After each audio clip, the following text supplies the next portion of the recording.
తన మీద వచ్చినటువంటి అంటే విమర్శలు అనాలి.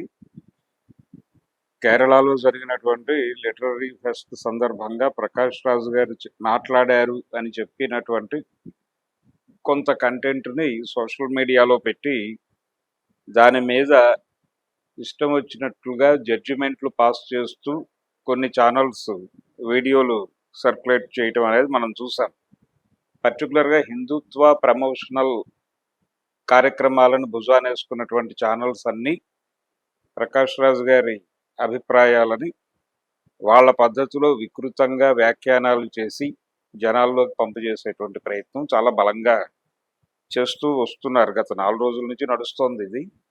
అయితే ఎప్పుడూ మాట్లాడాడు ఆయన, ఇప్పుడు దాన్ని తీసుకొచ్చి ఆయన అక్కడ జరిగినటువంటి ఏదో వేరే టాపిక్ ఆల్టర్నేటివ్స్ అనేది ఏదో టాపిక్లో ఆయన మాట్లాడిన మాటల్ని తీసుకొచ్చి రకరకాలుగా మనకి ఒక పద్ధతి ఉంది, వక్రీకరించు ఓడించు అని. ఆ వక్రీకరించు ఓడించు అన్న పద్ధతిలో నిజానికి ఆయన మాట్లాడిన మాటల్లో పెద్దగా తప్పు కూడా లేదు. తప్పంటే ఆయన రాముడు నార్త్ ఇండియా నుంచి వచ్చాడు అన్నాడు. అందులో విచిత్రం ఏముంది? రాముడు వచ్చిందే అక్కడి నుంచే కదా. ఆయన దక్షిణానికి రావాల్సిన అవసరం ఏముంది? లేదు కదా. ఆయన్ని వాడి తల్లి గారు కైక గారు ఏం చెప్పారు? పింతల్లి కైక గారి కోరిక మేరకు కదా ఈయన అరణ్యవాసానికి వెళ్ళింది. ఆవిడ 14 సంవత్సరాలు అరణ్యవాసం అన్నప్పుడు అయోధ్య పక్కనే ఉన్నటువంటి అడవిలో ఆయన ఒక పర్ణశాల నిర్మించుకుని అక్కడే ఉండి 14 ఏళ్ల తర్వాత ఆయన తిరిగి అయోధ్యలోకి వెళ్ళిపోవచ్చు హాయిగా. కానీ వెళ్ళలేదు. ఆయన మొత్తం తిరిగాడు. ఎందుకు తిరిగాడు? దండకారణ్యం ఇవన్నీ ఎందుకు తిరగాల్సి వచ్చింది అంటే ఒక ప్రయోజనం కోసం తిరిగాడు ఆయన అనేది అర్థమవుతుంది కదా. దీన్నే నిజానికి చాలా కాలంగా ఇది ఒక చర్చ ఉంది. వనవాసమా రామాయణమా అంటే, రామాయణము అంటే రాముడు నడిచిన దారి అని, అంటే రామాయణం అంటే నడక, వనవాసం అంటే వనంలో ఉండటం. వనంలో ఉండటం కదా ఆవిడ కోరిక. ఈయన ఆయనం ఎందుకు పెట్టుకున్నాడు అంటే తిరగటం కోసం అరణ్యవాసానికి పంపారు ఆవిడ. ఎందుకు తిరగాలి అంటే అడవుల్లో ఉన్నటువంటి, లేకపోతే దక్షిణ భారతదేశంలో మనకి ఈ మధ్య కేలడి తవ్వకాల నుంచి లోహం ఉంది ఇక్కడ. ఆ రోజు నుంచి ఇక్కడ నాగరికత ఉంది, ఇక్కడ లోహం ఉంది వినియోగంలో అనే విషయం మనకు అర్థమైంది కదా.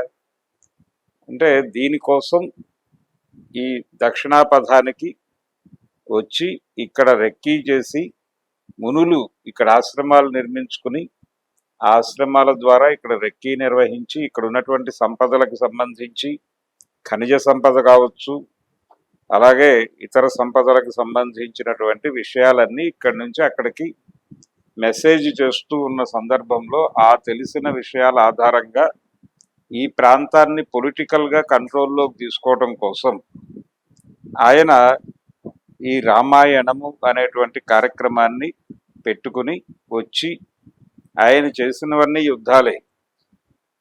ఆయన దండకారణ్యంలోకి ప్రవేశిస్తూ దండకారణ్యం శూర్పణఖకి రావణుడు అరణముగా ఇచ్చాడు అని ఎన్టీ రామారావు గారు ఆయన శ్రీరామ పట్టాభిషేకం అనే సినిమాలో ఒక సన్నివేశం ఉంది. అది ఈ రిఫరెన్స్ చాలా చోట్ల నుంచి తీసుకున్నది. ఆయన ఏదో స్వయంగా ఆయన కల్పించి చెప్పిన విషయం అని కూడా అనుకోలేం, కానీ అదొక క్రిటికల్ అప్రోచ్ ఉంది. అలా అరణముగా ఇచ్చినటువంటి ఆ ప్రాంతంలోకి శూర్పణఖ అనుమతి లేకుండా ప్రవేశించటంతో పాటు శూర్పణఖ కుమారుడు త్రిశూరుణ్ణి రాముడే వధించాడు, చంపాడు అనేది, హత్య చేశాడు అని. హత్య చేసిన తర్వాత ఆవిడ పుత్రశోకంతో ఉన్న సమయంలో ఆవిడ తమతో ప్రణయ కలాపాలు సాగించింది అని ఒక ఎలిగేషన్ వేయటం, ఆవిడ మీద దాడి చేయటం, ఆవిడ ముక్కు చెవులు కొయ్యటం. దాని మీద ఆ శ్రీరామ పట్టాభిషేకం సినిమాలో ఎన్టీ రామారావు గారు రావణ పాత్రలో చెప్పే డైలాగ్, ఒకవేళ అంటే స్వైర విహారిణిగా మేము అనుమతించిన ఈ విధవరాలికి అది తప్పు కాదు కదా అంటాడు ఆయన.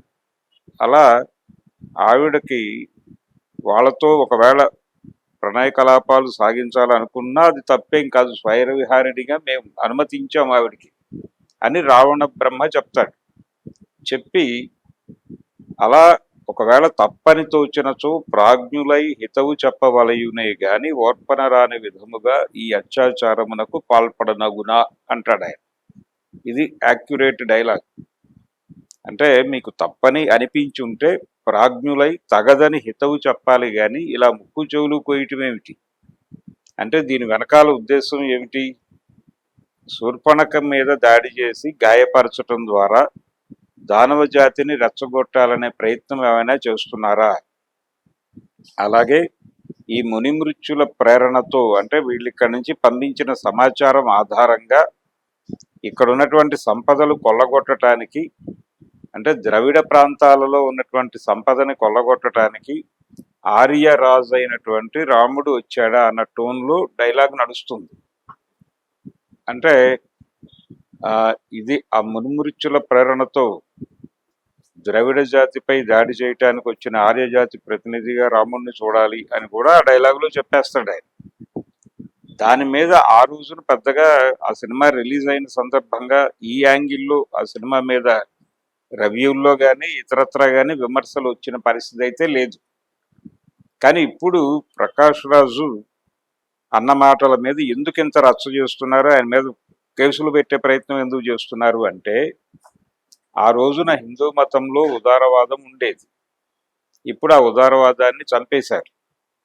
చంపేయటం కోసం 80 నుంచి ఏకాత్మతా యజ్ఞం అని అద్వానీ గారు చేసినటువంటి ఫలితం ఉదారవాదం అనే దాన్ని చంపేయటం, చచ్చిపోవడం. చంపేయటమే ప్రోగ్రామ్గా ఆయన ఏకాత్మతా యజ్ఞం చేశారు. హిందూ ఓటర్ కన్సాలిడేషన్ ప్రోగ్రామ్నే ఏకాత్మ అన్నాడు ఆయన. అలా ఈ కార్యక్రమంలో భాగంగా ఇప్పుడు ప్రకాష్ రాజుని ఆయన కేరళలో మాట్లాడిన మాటలను ఎందుకు ఇలా పట్టుకొచ్చి వక్రీకరించి జనం ముందు పెట్టే ప్రయత్నం చేస్తున్నారు అంటే హిందూ మతం ప్రమాదంలో ఉంది అనేది వీళ్ళ పాత నినాదం. హిందూ మతం ప్రమాదంలో ఉంది. ఆ ప్రమాదం ఎవరి నుంచి ఉంది అంటే మైనారిటీల నుంచి ఉంది అని ఎస్టాబ్లిష్ చేయాలి. మైనారిటీస్ నుంచి ఉంది అని ఎస్టాబ్లిష్ చేయడానికి ఈ వీడియోని వాడుకోదలుచుకున్నారు. తమిళనాడులో ఎన్నికలు జరగబోతున్నాయి 23వ తారీఖు.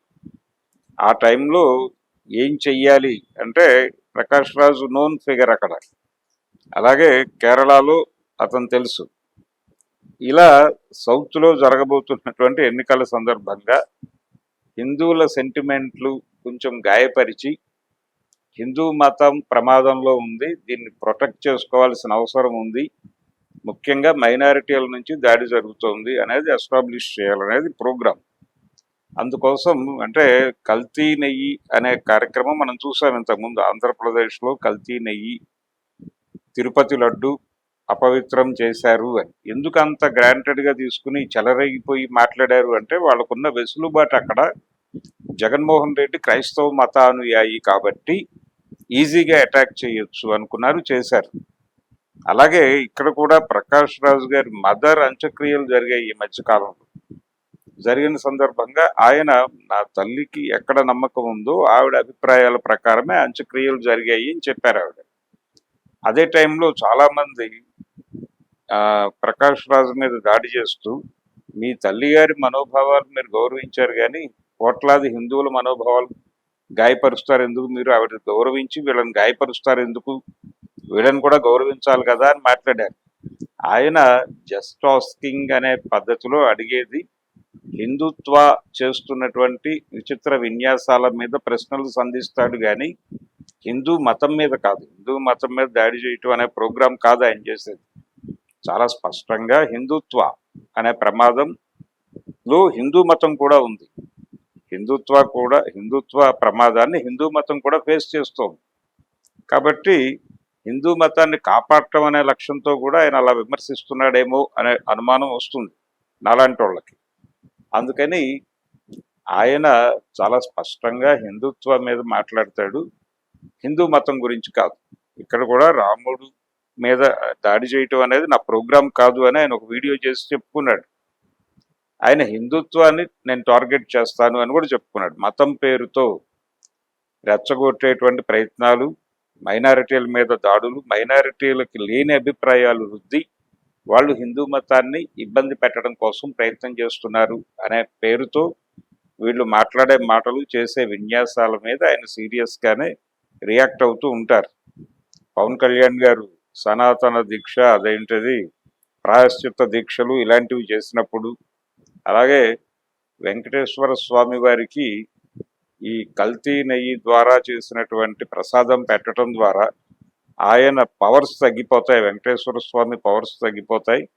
అలా హిందూ దేవీ దేవతల పవర్స్ తగ్గించేయటం ద్వారా హిందువులని ఒంటరి వాళ్ళని చేసి టార్గెట్ చేసి ఈజీగా ఎలిమినేట్ చేయొచ్చు అని మైనారిటీలు అనుకుంటున్నారు అన్న పద్ధతిలో వీళ్ళు ఒక నెరేటివ్ని కల్పించారు ప్రజల బుర్రల్లో. ఎవరు? ఎన్డీఏ కూటమి పార్టీ, తెలుగుదేశం, జనసేన కూడా అంత వికృత అర్థాలు తీసి ఆ లెవెల్లో మాట్లాడటానికి వాళ్ళకి దొరికిన వెసులుబాటు జగన్మోహన్ రెడ్డి క్రైస్తవ మతానుయాయి.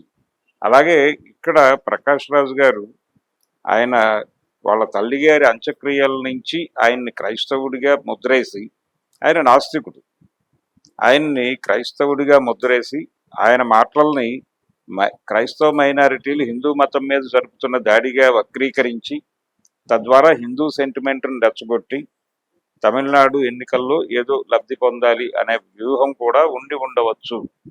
అందులో భాగంగానే ఈ రకమైనటువంటి వక్రీకరించు ఓడించు అనే వ్యవహారంలోకి ప్రకాష్ రాజు గారిని పట్టుకొచ్చి ఆయన మీద దాడి చేస్తున్నారు. ఇది టోటల్గా వ్యూహం. దీని మీద ఆయన అటాక్ చేశాడు. ఈ విమర్శలు ఆయన కొత్తగా చేసినవి కాదు, ఇంతకంటే చాలా అద్భుతమైన క్లారిటీతో రామాయణం మీద రకరకాల పద్ధతుల్లో నార్ల వెంకటేశ్వరరావు గారు అయితే బౌద్ధ కథల నుంచి దిగుమతి చేసుకున్నటువంటి అంశాల ఆధారంగా రాసినటువంటి ఒక కథ రామాయణం అన్నాడు ఆయన. అలాగే ఎవరి పద్ధతుల్లో ఆయన సీతమాయ, మాయ సీత అనేటువంటి ఒక థియరీ ఉంది. అంటే సీతాపహరణం జరుగుతుందని రాముడికి ముందే తెలుసా అనే సందేహం కలిగించేలాగా రామాయణంలో నడక ఉంటుంది అనే విమర్శ ఉంది. అంటే అగ్నిప్రవేశ ఘట్టంలో సీతని అగ్నిప్రవేశం చేయమన్నప్పుడు ఆవిడ చేస్తే అగ్నిదేవుడు ఈ అగ్నిప్రవేశం చేసినటువంటి మాయ సీతను అక్కడ ఉంచి ఒరిజినల్ సీతను తీసుకొని బయటకు వచ్చి రాముడి ముందు హాజరుపరుస్తాడు. అప్పుడు శ్రీరాముడు ఒరిజినల్ సీతతో అయోధ్య వెళ్ళి పట్టాభిషేకం చేసుకుంటాడు. ఇది మనం అనేక సినిమాల్లో చూసాం. అసలు ఈ ఘట్టమే అది కల్పించారు, వాల్మీకి రాసిన రామాయణంలో లేదు, ఇది ప్రక్షిప్తం అని చెప్పి ఈ మధ్య మాట్లాడుతున్నారు. ఎందుకంటే ఈ సీన్ ఆధారంగా మాయ సీత, సీతమాయ అనే ఆర్గ్యుమెంట్ వస్తుంది కాబట్టి. అంటే అప్పటి వరకు అది కల్పించిన కథ కాదు, అది వాల్మీకి రాసిందే. ఎప్పుడైతే ఈ సీతమాయ, మాయ సీత అనే సిద్ధాంతం నేపథ్యంలో అక్కడ అగ్నిదేవుడు ఒరిజినల్ సీతను తీసుకొచ్చి ఇచ్చి మాయ సీతను లోపలే ఉంచాడు అనేది జనాలకు అర్థమైపోతే, సీతని రావణుడు తీసుకెళ్తాడనే విషయం ముందే ఎలా తెలుసు రాముడికి? ఆశ్రమంలో మాయ సీతను ఎందుకు ఉంచారు అనే సందేహం వస్తుంది. ఇది రామాయణంలో కూడా కొన్ని రామాయణాల్లో ఈ వర్ణన ఉంది. అంటే వదిన గారిని ఎత్తుకెళ్ళిపోవటం అనే దాని మీద లక్ష్మణుడు తల్లడిల్లుతుంటే రాముడు తన మనసులో అనుకుంటాడు, అయ్యో వదిన క్షేమంగానే ఉందని ఇతనికి నేను చెప్పలేని పరిస్థితి ఉందే, కానీ అతని దుఃఖాన్ని చూస్తే నాకు బాధ ఆగటం లేదు అని చెప్పి ఆయన ఆవేదన చెందుతున్నట్టుగా ఒక వ్యాఖ్యానం ఉంది రామాయణాల్లో. అంటే ఏమిటి?